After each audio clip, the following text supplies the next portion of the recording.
মহাকুম্ভ মেলা এটা শুধু ভারতেরই নয়, বিশ্বের সবচেয়ে বড় মেলা, যেটা এবছর অনুষ্ঠিত হয়েছে এলাহাবাদের প্রয়াগরাজে। এখানে মা গঙ্গা, যমুনা এবং সরস্বতীর মিলনস্থল।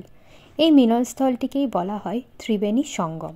এই মহাকুম্ভ মেলা প্রতি 144 বছর ছাড়া ছাড়া হয় এবং আবারও এই মেলাটি অনুষ্ঠিত হবে দীর্ঘ 144 বছর ছাড়া।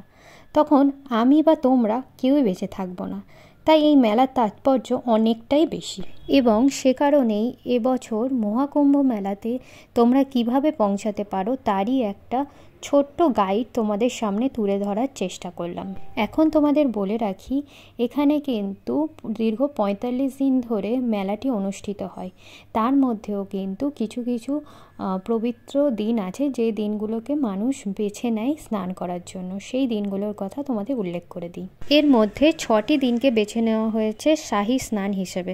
তার মধ্যে 13ই জানুয়ারি পৌষ পূর্ণিমা স্নান, 14ই জানুয়ারি মকর সংক্রান্তি স্নান, 29শে জানুয়ারি মৌনী অমাবস্যা, 3 ফেব্রুয়ারি বসন্ত পঞ্চমী, 12ই ফেব্রুয়ারি মাঘী পূর্ণিমা এবং 26শে ফেব্রুয়ারি মহাশিবরাত্রি।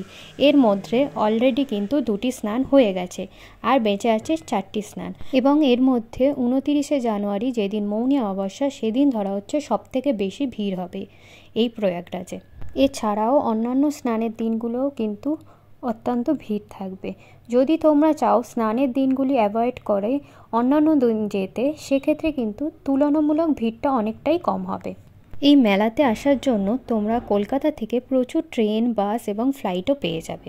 যেহেতু এখন এখানে কোটি কোটি মানুষের ভিড় আছে, তাই হয়তো ট্রেনে টিকিট পেতে সমস্যা হতে পারে। সেক্ষেত্রে তোমরা ডিরেক্ট ট্রেনে প্রয়াগরাজ না এসে বেনারস বা উপাধ্যায় জংশন হয়ে তোমরা বাস বা অন্য কোনো ট্রেনে করেও প্রয়াগরাজ পৌঁছাতে পারো।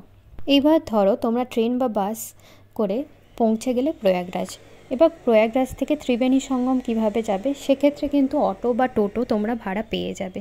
একমাত্র শাহী স্নানের দিনগুলিতেই কিন্তু তোমরা কোনো অটো বা টোটো কিছু পাবে না, সেক্ষেত্রে কিন্তু তোমাদের হেঁটেই যেতে হবে। প্রয়াগরাজ পৌঁছেই তোমরা হোটেল নিয়ে নিলে, সেটা স্টেশনের কাছেও নিতে পারো বা সঙ্গমের কাছে, তোমাদের বাজেট অনুযায়ী নিয়ে নেবে। এছাড়াও তোমরা চাইলে সরকারি টেন্টেও থাকতে পারো।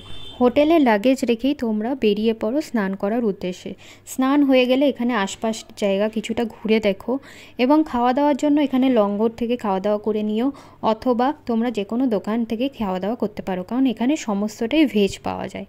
এবং তোমরা যদি চাও যে দিনের দিন ফিরবে, সেক্ষেত্রে কিন্তু তোমরা কোনো হোটেল না নিয়ে সরকারি টেন্ট নিয়েও সেখানে তোমরা বিশ্রাম নিতে পারো, অথবা যদি লাগেজ থাকে সেক্ষেত্রে স্টেশনের ক্লক রুমে লাগেজ রাখতে পারো, সেটা সবথেকে বেশি সেফ হবে। তারপরেই সন্ধ্যের বা রাতের ট্রেন বা বাস যেটা থাকে সেটাতে করে তোমরা ফিরে এসো কলকাতা। তো মোটামুটি ছোটোখাটো একটা ট্যুর গাইড দিলাম। এছাড়াও যদি তোমরা ডিটেলসে জানতে চাও, অবশ্যই আমাকে জানিও, আমি আরও ডিটেলসে দেবো, কোথায় থাকতে পারবে, কোথায় খেতে পারবে, কোথায় ঘুরতে পারবে, সমস্তটাই। তো আশা করি ভিডিওটা তোমাদের ভালো লেগেছে এবং জানিও কেমন লাগলো। যদি ভালো লাগে, যদি চাও নেক্সট সিরিজ অবশ্যই বের করব।